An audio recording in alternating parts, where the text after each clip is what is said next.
চাল বাসা শেষ হলে মাথায় একটু তেল দিয়ে দিস। তেলে তেলে তো আমার প্রিয় খেলোয়াড়। ছোটবেলা থেকে জি ফুটবল খেলা দেখি, আর আমি তো দল করি ব্রাজিল, বুঝছো? তুমি কোন দল করো? খেলা দেখো না?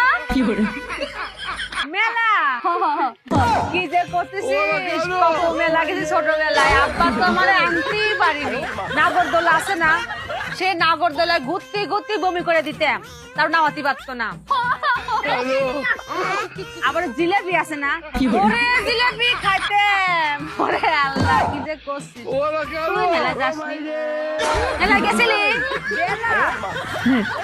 বেলা কি একলা আমার জন্য হইতাছে, তোমার জন্য হইতাছে না? তুমি তো আমার এখানে বসায় রাখছো যে তুমি চাল বাঁচতেছো, তোমার লেগে গল্প করতে হইব, এর লেগে তো আমি এখানে বইছি। খালি কি বেলা আমার লেগে হয়? তুই এত সুন্দর করে কথা কোস, সাথে কথা বলতে মজাই লাগে।